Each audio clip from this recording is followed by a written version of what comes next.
Cleopatra VII, the last active ruler of the Ptolemaic Kingdom of Egypt, was born in 69 BC. She was a member of the Ptolemaic dynasty, which was of Macedonian Greek origin, having been established after Alexander the Great's conquest of Egypt. Cleopatra became queen in 51 BC, co-ruling with her younger brother Ptolemy XIII. Her reign was marked by political and romantic alliances with powerful Roman figures.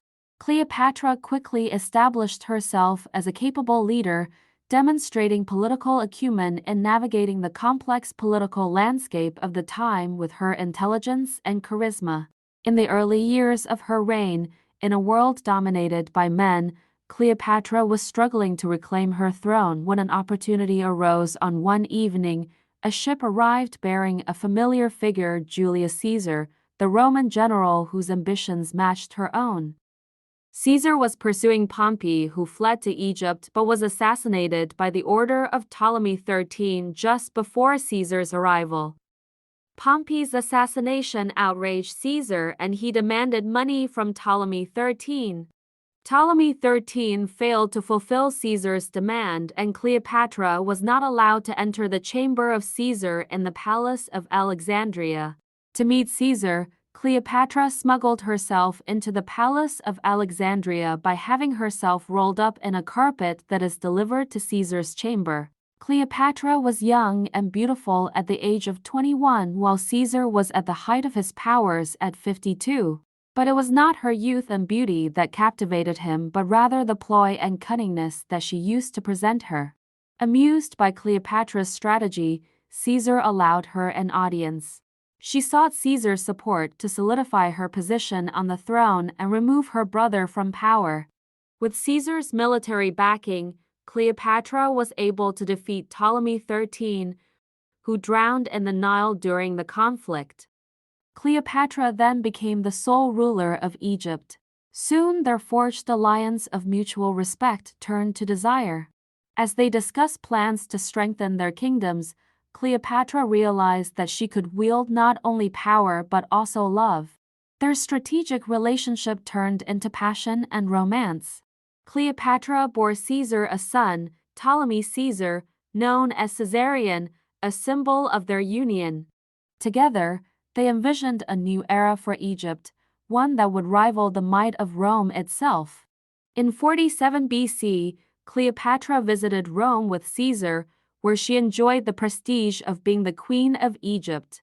However, her presence and their relationship stirred political tension in Rome.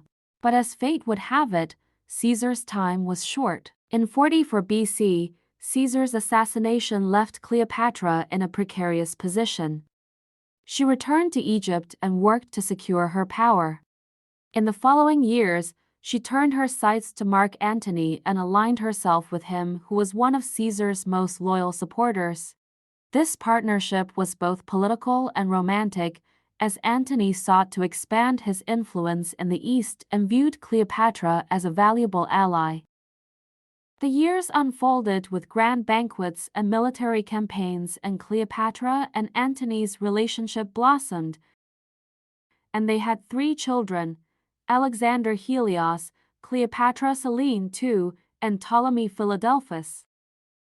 Their union challenged the Roman political establishment, particularly Octavian, Caesar's adopted heir, who viewed Antony's connection with Cleopatra as a threat to his own power.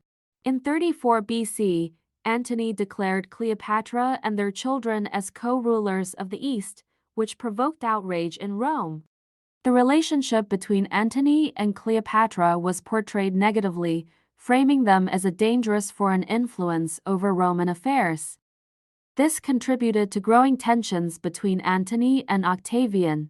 The rivalry culminated in the naval battle of Actium in 31 BC, where Antony and Cleopatra faced Octavian's forces.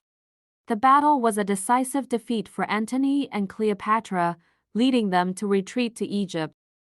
In the wake of the loss, Octavian consolidated his power, gaining the support of the Roman populace, who viewed Cleopatra as a manipulative outsider. With their defeat, Antony and Cleopatra found themselves isolated and facing inevitable defeat. In 30 BC, as Octavian's forces approached Alexandria, Antony received false news of Cleopatra's death and took his own life. Cleopatra, facing capture, sought to negotiate with Octavian, but all negotiation failed, and in a final desperate act, she chose to leave a legacy of strength rather than submission. Instead of being paraded as a prisoner in Rome, she took her own life, ensuring her story would be told for centuries. Although some says that she died by the bite of an asp, the exact circumstances of her death remain unclear. Cleopatra's death marked the end of the Ptolemaic kingdom and the absorption of Egypt into the Roman Empire. Even though Cleopatra died thousands of years ago, she is still remembered for her intelligence, beauty, political acumen, and the romanticized narrative surrounding her relationships with powerful Roman leaders.